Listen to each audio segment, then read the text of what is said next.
Come on in, bestie. Welcome to StoryPod, where we do the doing of story development together. Brought to you by Creative BFF.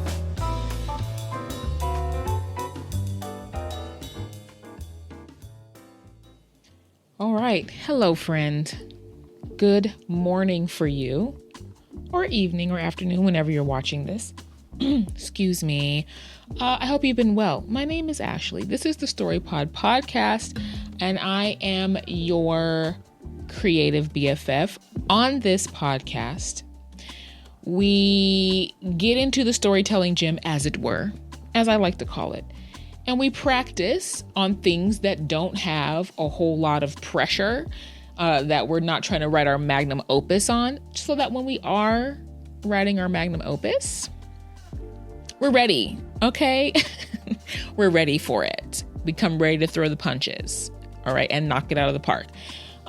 Today, your girl's a little bit sleepy. And also, in my real life, side note, if you want to contact me, all of the linkies are down below in the description. I would say if you have a question that I can answer here on the podcast, a story question, okay, you can send me a message. I was going to say shoot, but then I decided to say send. You can send me a message through my Instagram. I feel it might be the best place to reach me, the quickest place to reach me. You can get story coaching and all of the good things at the links below. In any case, here we are. My brain is a little bit wrung out. Okay, I'm a little bit tired, and also life be lifing, as the kids say, right? And so these past couple of weeks, I lost a little bit of creative momentum with, projects and clients and things that I've been working on. A variety of things have happened. Nothing terrible, but just a variety of things that kind of knock you off course. You guys know what I'm talking about.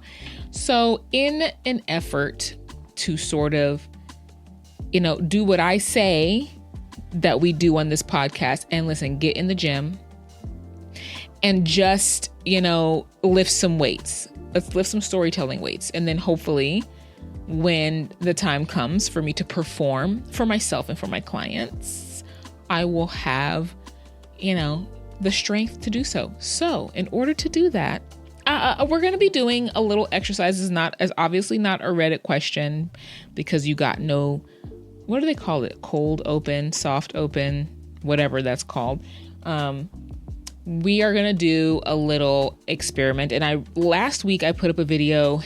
Part of that video, was it last week or the week before? In any case, part of that video included creating like one of those cliche fantasy book titles, and just kind of like, let's see, what would the story kind of be? It's a short little possible synopsis that went along with the title, and I enjoyed that, and I kind of wanted to do it again. So I found some title generators online. I'm just going to use one of them by the company Reedsy, okay? And I just want to do maybe like three. We'll see how much brain energy I have. But I just want to do a couple and see if we can just, make up a couple of little quick story seeds, that could blossom into something bigger.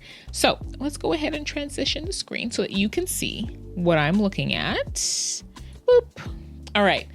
So you can see that it comes preloaded with something. Now I did do one little test of this just to kind of see how it worked. So I didn't come on here looking a full hot mess, but we're not going to do this one. We're going to generate another one. And I see that they have other options up here. Can you see my mouse? You can. They have other options, story genre options. So maybe we'll try a fantasy, a romance, and a sci-fi. Because I'm going to be honest, crime and mystery are not necessarily my jam. Okay, so we're going to stick with what we like. So we're going to start with fantasy, and we're just going to generate a title. And listen, please forgive me if this fails, because legitimately, I feel like my creative brain is like, molasses, where are you, girl? Come back, creativity. So this is what we're going to call her back. Okay, call her back. So Let's generate a title. So the title is Mist and the Ode. And I just got nervous because I'm like, I don't want to take 35 years trying to figure something out. Mist and the Ode. Okay. So let's go generic young adult fantasy. All right. Let's start with a male protagonist this time, however. They're always like a teen, right? So let's make him 18, 19. Okay. So our male protagonist, 18, 19. So we've got clues in the title, Mist and the Ode. And an ode is kind of like, it's always hard to describe an ode. Listen, you can look it up in the dictionary. You know what? Let's do that together.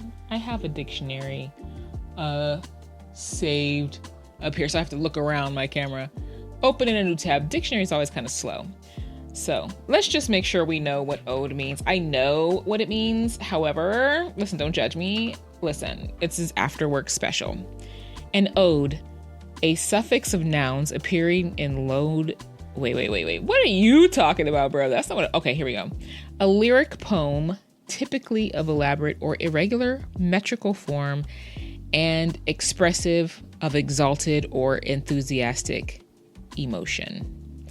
This is, bro, I don't know if I can do it. Why are we not switching back? Thank you. Come back to this one. My computer's been really slow. So the Mist and the Ode, we have a 19-year-old male protagonist. All right. Let's give him humble beginnings because those are the best beginnings, I feel. So he's got humble beginnings. I like the idea of mist. Let's put the mist aspect of it on a faraway land, a mysterious civilization, maybe one that has, as they say, fallen to the mists of time. Am I saying that correctly? Okay, so it's like mythical. It's like, you see my computer telling me it's going to do things. Cancel. Mythical, Atlantean type vibes, but I feel like mist and mountains go really well together. And mountains, I figure regularly in fantasy stories. They're great. They're great for that. So we've got a mystical, magical, mythical mountain of mist. There's a lot of M's and a little alliteration there. How does the ode element come in? So I kind of am feeling like the vibe is, of course, he has to go on some kind of journey, right? Okay, so into his small town. I'm just going with whatever comes off the top of the brain. And this may be terrible. And you put your ideas down below also for this title, and I'm sure they'll be better than mine. So we've got our protagonist of humble beginnings, okay? This 19-year-old young man in a, like a smallish town, maybe not a small town, but like a semi-medium bustling village. So there's some life, you know what I'm saying? We can get some normal life. Okay. I'm thinking that the era is going to be giving, like not modern. I definitely want to feel some historicity in this story. So they live a simple life in this village. You've got your friends, you've got your family. There will be, some interpersonal situations to start off the story, but we're not going to talk about that right now. Okay? Let's say that into this town comes an odd sort of bard-like character. And this town, perhaps this village, doesn't get a whole lot of, outsiders, perhaps outside of merchants. And so maybe listen, I'm getting a circus vibe in my mind or something. Okay, so let's say, hold on, let's retcon a little bit of this. Not really, but we've got this village, medium-sized village, and let's say every so often, every year or whatever, or every few years, a circus type of performing group comes into town, just on the outskirts of town, because we love a mysterious circus, I feel, or I do. It's kind of cool. And in that mysterious circus, perhaps there is like a bard or fortune tellery type of character. And let's say that our protagonist, like the rest of the town, goes to this circus and of course gets drawn in. I want to say it's a bard instead of a fortune teller, because fortune tellers kind of seem like expected, right? And let's say that there is either a love interest or just a good friend or perhaps a sibling of some sort that he's going with, right? Maybe like a sibling or something, because it's always nice to find love along the way, and he's gonna find some love. Because if I make it a love interest right now, with the way I'm thinking about going, you know, I want to find love along the way for him. So let's say it's like a sibling or something of some sort, and this bard has some sort of, listen, this is not going to be, hopefully I'll warm up as we move through these. This bard is kind of mystical, magical, whimsical, mysterious, like these misty mountains. And perhaps he's singing a tale of a hero and something connected to these misty mountains. Bro, I'm struggling. Listen, please forgive me. And I want to say that it's like a prophetic song that's going to be about our protagonist, right? And somehow the story of this song, and of course it's like perhaps it's even something where nobody's listening to this bard, but our protagonist kind of wanders that way, like in a little nook and cranny of the setup of this circus. And the bard begins to spin a song, and perhaps this bard kind of has the quality of someone who perhaps is not actually part of this circus, but because he's mystical, magical, you know, prophetic, he comes, whatever his, you know, we may or may not ever see him again in the story, whatever his purposes are in coming to this circus to encounter this protagonist, he sings this song that tells the tale of this journey, but perhaps not all parts, not every part of it, so that we can have some things unfold in this journey. And you know, we see our protagonist kind of being like drawn in and in like a trance-like type of thing, really like intensely focusing on it, kind of like weaving this tale around him, this prophecy around him or whatever.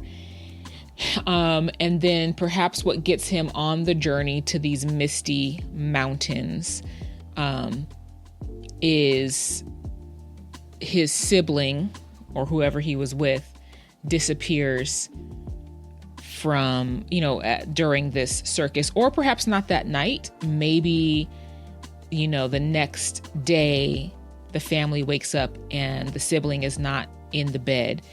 And maybe this younger sibling, because now it's a younger sibling, was always enthralled with this circus. And so they're thinking maybe he or she, you know, ran away, you know, ran back to the circus or something like that, because maybe they have a tendency to kind of like escape. So the brother is like, okay, I'll go find him or her. And they go, and he goes to the place the circus was at, but the circus has disappeared and it's not there anymore, or whatever, you know, something mysterious maybe. And so now the only clues that he has to go on is this ode that the bard sung the previous night. Maybe there's like a couple of actual things like on the ground. I don't know if they'd be like artifacts, you know, things of the sibling to give him a clue that yes, the sibling perhaps was not captured up by the circus, but like perhaps is all he has to go on is maybe traveling with the circus, but the circus is really hard to track because maybe it is kind of like mystical, magical from these misty mountains, you know what I'm saying? And so now he has to go on this journey to find his sibling. But along the way, he becomes this hero that basically becomes the hero of this ode that the prophetic bard spun. Listen, that's all I can give you for this. As I fumbled my way through that, I'm like, this is going to be harder than I thought it was going to be. You know what I'm saying? So let's try romance. Woo, let's see. Oh, romance might be... Listen, I'm going to generate a title, but I'm going to be honest with you. I might not try to do a romance one based on the title, because I feel like fantasy titles kind of give more for the story than I feel like a romance title would, but we're going to see. We're not going to use this first one. Playground Illusion. Playground Illusion for a romance, bro? For a romance? So like a typical childhood friends to lovers type vibe? I don't know. I'm not feeling that one. I'm not feeling it. Let's try one more and then we're going to move to sci-fi. Impossible Spindle. Nah, romance is flopping. Let's go to sci-fi. Zodiac of Hyperion. That's pretty epic sounding, but we're not going to use the first one. 2132 Harbor? No, that doesn't even sound good. Steel Sun. Bro, I'm flopping. 2938 Benediction. What? Listen, this is real life. Okay, this is real life. I'm looking down to see how long I've been recording because I'm like, it might just be that one flop of a story that I did. I kind of wanted to talk about. Listen, I'm talking to you like you're one of my friends, honestly, because you are. We're besties. Like, this is how we jump around in conversation, right? I'm gonna give it one more time, and then we're gonna go back to fantasy, because 2938. Wait, 2938 Benediction.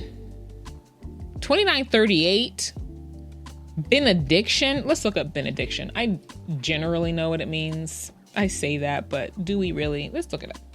Benediction. All right, benediction. Give me something. Give me something. This website, by the way, dictionary.com, is so slow. And I don't understand. Maybe it's just too big because there's like millions of words. Okay, benediction, an utterance of good wishes, the form of blessing pronounced by an officiating minister, as at the close of a divine service, ceremony by which things are set aside for sacred uses as a church, vestments, or bells, also called benediction of the Blessed Sacrament, a service consisting of prayers, at least one prescribed hymn, censing of the congregation and the host, and a blessing of the congregation by moving in the form of a cross of the ciborium or monstrance containing the host. I think that's Catholic. Situations, the advantage conferred by a blessing, a mercy or benefit. Can we do something with this, guys? I wish you were here in real life so that we could bounce ideas off of each other. 2938 benediction, sci-fi.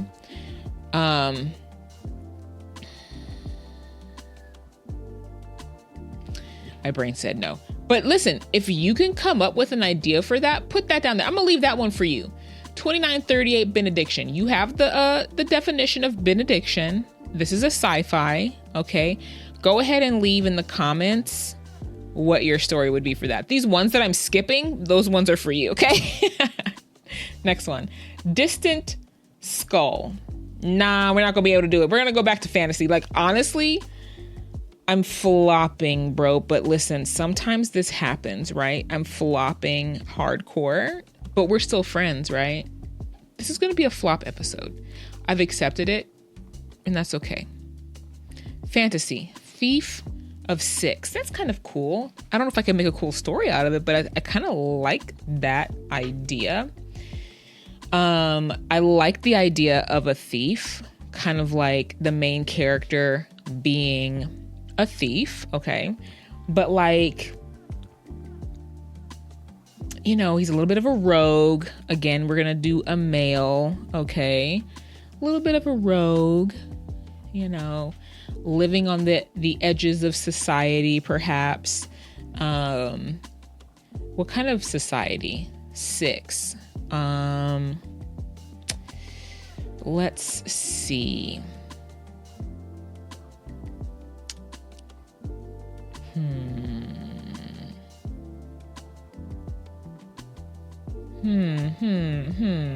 What kind of society, guys? What kind of society? Bro, my brain is dying. Thief of 6.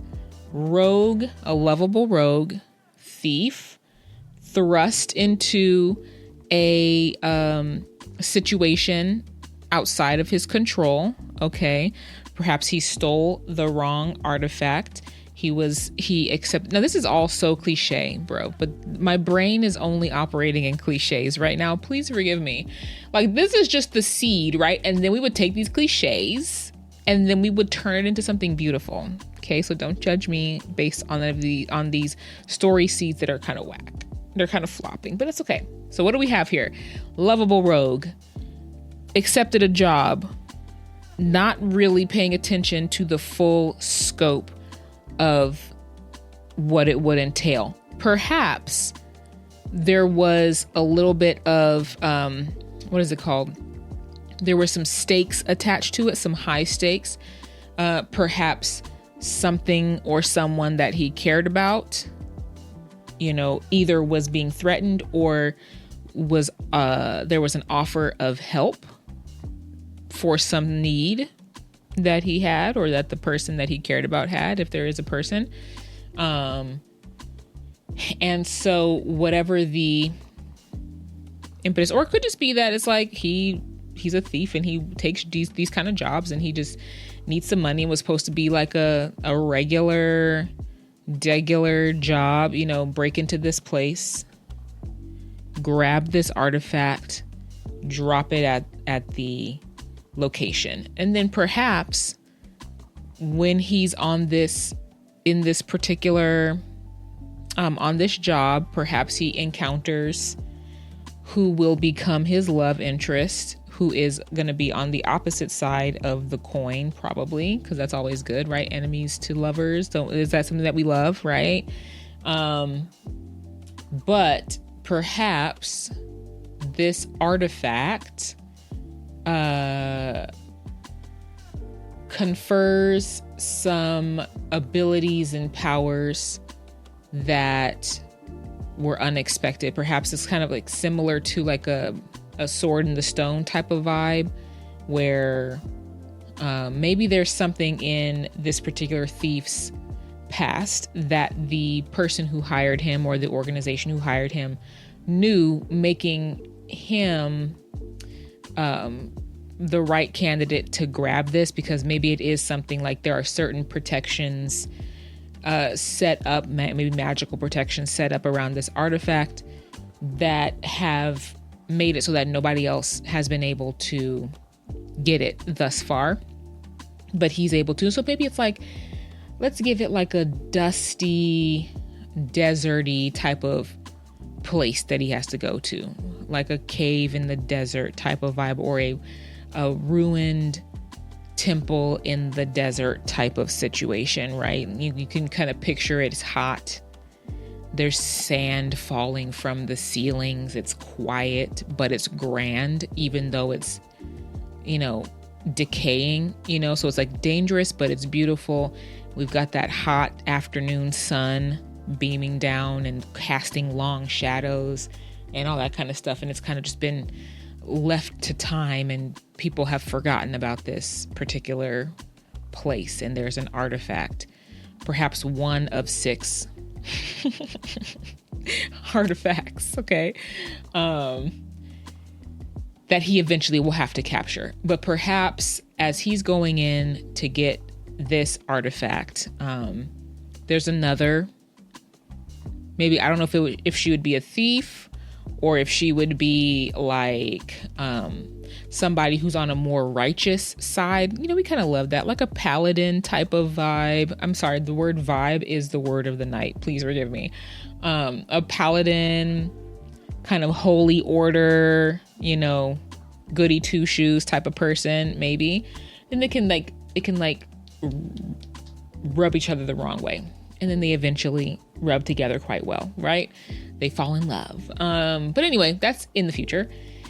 So of course, this temple probably could potentially, depending on, where we need to be in the story, has, all these traps and things, or it could just be like you walk in and you kind of are able to get this artifact or something. And perhaps this artifact confers its powers and abilities on this thief, or perhaps these powers and abilities, after some struggle, some conflict, is split between the two, and so now they're forced together. And also them interacting with this artifact perhaps confers the other word of the night. It gives them the quest that they now have to go on to get the other 5 artifacts. And now that this has begun, perhaps it is something, I don't know if it should be something that's like going to affect the whole world. That could be like, world destruction type stuff, or maybe not. Maybe it could, it could be world destruction type stuff. My brain always goes to like, what's the biggest stakes that could possibly happen? Or perhaps there is, an important child or person or ruler or something who needs something. I don't like that one. We're gonna scratch that. That's boring. Let's say it's a world changing type of thing. So even if it's not like destroying the world, there could be a massive change that would happen to the world depending on the fate of these artifacts, right? And who gets them, perhaps. And so now these two perhaps are forced together. Maybe they are on the run, and maybe they are now both, what is it called? Like fleeing or seen as, what is it called? Like not renegades, but fugitives from their respective orders, or she becomes a fugitive from her holy righteous order because now she has these powers, these abilities, or whatever the case may be. And maybe they're like seen as something unholy or whatever. And so now she's tainted or something, and she wants to get it off of her so she can go back to her order. And so now they are going on a quest. I kind of like that story seed a little bit, because I kind of like these two characters already, because you can kind of guess how they would act, a little bit to a certain extent, and how they might interact with each other, and then how they might start to respect each other, and then enjoy each other, and then fall in love type of situation, and then how they will handle this quest. It's always a quest. I love a quest. I'm sorry. Should we do one more? What time is it? It's been 30 minutes of me fumbling and flopping around. So instead of doing another one of these, I might come back and do these more.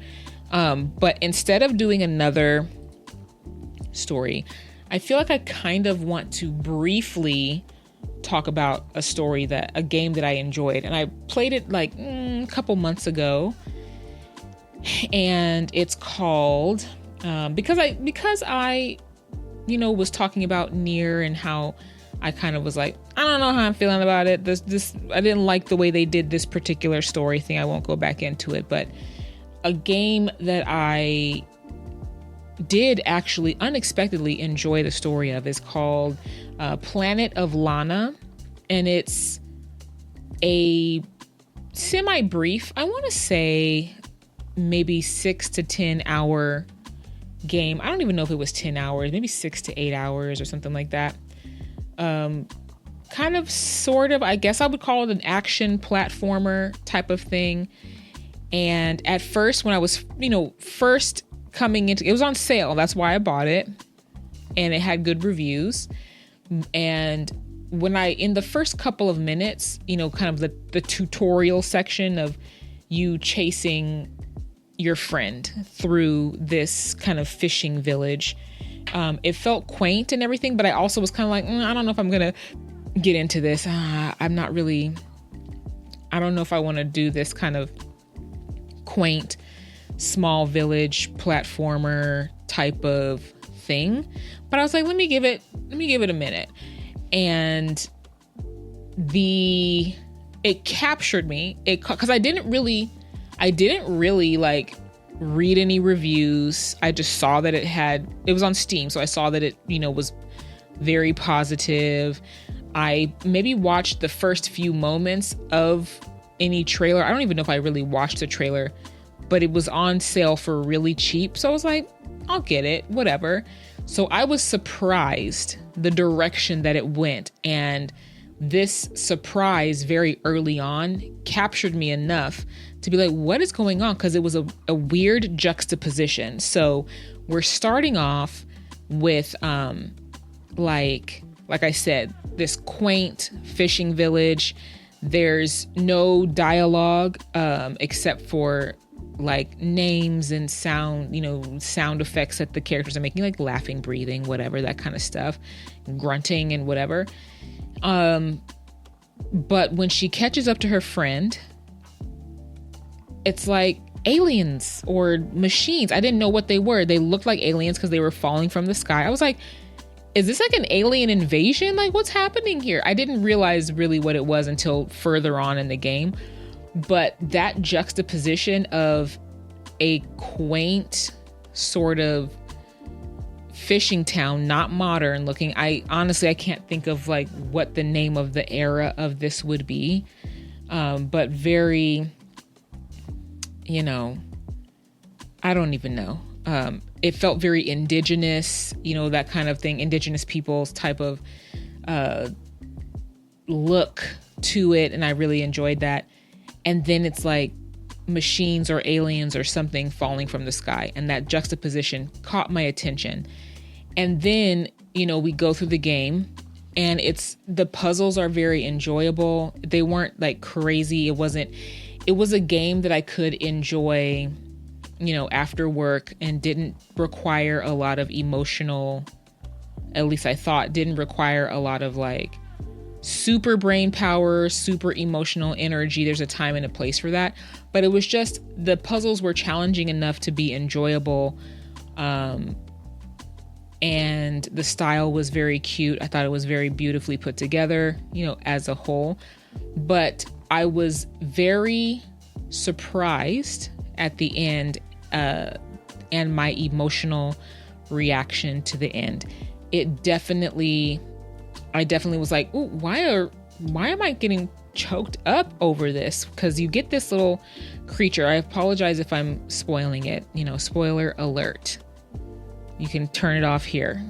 Have a great weekend if you decide you want to play this game.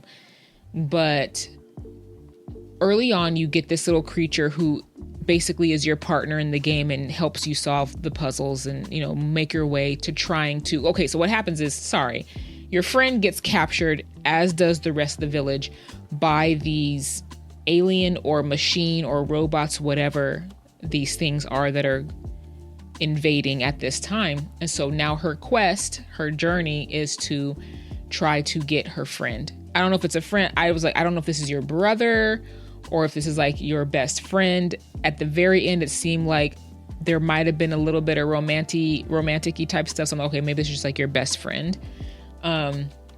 So he gets captured, and now she is going on this quest to try to find her friend. And it's a very simple kind of setup, nothing crazy, but you get this little creature who, as I said, assists you on your journey. And you kind of save the little creature from some stuff. And at the end, by the end of the game, without any dialogue and really only kind of seeing Lana and this little creature, the writers of this game were able to, or the creators of this game were able to make me care enough about these characters for at the very end when I won't super spoil it, when a sacrifice happens and Lana starts to see, because the music was a part of it too. So Lana starts to sing a song over this creature who sacrificed itself, and her singing the song, that was a theme that kind of carried throughout the game, if I'm remembering correctly, a musical theme. I was like, bro, why am I getting choked up? Because it wasn't like there was like a whole lot of like character development and all this kind of stuff. They did just enough for me to have the emotional reaction that they probably wanted me to have. And it surprised me, and I was very pleasantly surprised because I was enjoying the game anyway. The gameplay was fun enough and everything. And they gave you enough of the story throughout. It kind of felt a little bit like some of what they were doing really kind of felt a little bit, or reminded me of, or was reminiscent of Horizon. I think it's just called Horizon, right? The one with that looks like prehistoric people, but there's like these machine animals. Great game. That was another good one. It kind of gave me that kind of a little bit of those kind of vibes throughout the game. But they were able to make me care about the sacrifice that happened here and care about how she was reacting to it, and to be happy when it all turned out well, right? And so that's such a juxtaposition, that this small little game with no dialogue, not a whole lot of deep character development. I don't really know the backstory of Lana or the people or anything like that, or her friend, but somehow they were able to make me care. And I had an emotional reaction to the end, the last act of the game. And I was like very surprised by that. And it's kind of interesting when I compare that to Nier, and how almost immediately or very early on, or without having earned it, I think is how I phrased it in the previous video, it seems like they're trying to get me to react emotionally without giving me the chance to connect with the characters in any way, shape, or form, or for me to see the characters connect with each other. Because with Planet of Lana, even though there's no dialogue, and of course this little creature doesn't speak the same language, the human language, right? And they're not talking anyway, or at least not in a language that we can understand. I got to see enough of their relationship. We went through the whole game basically with these two together, helping each other. And then at the right time, they did something in the story that allowed me to join in and to participate in the emotional reaction that Lana was having to the sacrifice that this little creature made, and to how she honored this little creature. And then when it all turned out okay, I was able to be happy and relieved along with her. And then when I saw the epilogue of kind of the little snippets of now where the society is, I'm not going to say everything that happened, and then see her with her friend, and kind of like, okay, we can guess that they are going to end up in a romantic relationship, and the little creature is fine and all this kind of stuff. I was able to feel the happiness and the relief, or whatever the emotions. I was able to participate in the catharsis of the end of the game because of the journey that they took me on in this short, small in scope, especially probably in comparison to Nier, little game. And I was like, this was good storytelling. Good, short-ish game storytelling. So I would say this was not supposed to be like a recommendation, but like, listen, Planet of Lana was great. I enjoyed it. if you like the kind of puzzly, actiony, platformery type of game with a little bit of story that you can enjoy, check it out. Hopefully it's still on sale. And if not, it's not that crazy expensive. So anyway, I'm going to stop here. Listen, thank you for bearing with me, because, when you're talking to your friends and you're a little bit loopy, a little bit delulu, a little bit sleepy, and you just keep talking, and they're good friends, so they bear with you. I feel like that's what happened today. This was a flop, but you can't always win them all, right? Sometimes story ideas are not great. I invite you, in fact, to either make up your own stories based on these titles and also on the titles that I did not utilize, or take what I did and make it better. Girl, tell me this is what it should have been. This is what I would do with the little couple of nuggets that I came up with. You know what I'm saying? And I would love to see that. Make it better. Take what I did and make it better, please, because it was a struggle. Sometimes it happens, right? Anyway, listen, have a great weekend and a beautiful day. Go get some sun or some snow or some air, whatever's going on in the atmosphere around your home. Go for a walk, okay? Eat an apple and get your sleep. Okay, listen, love you. Bye.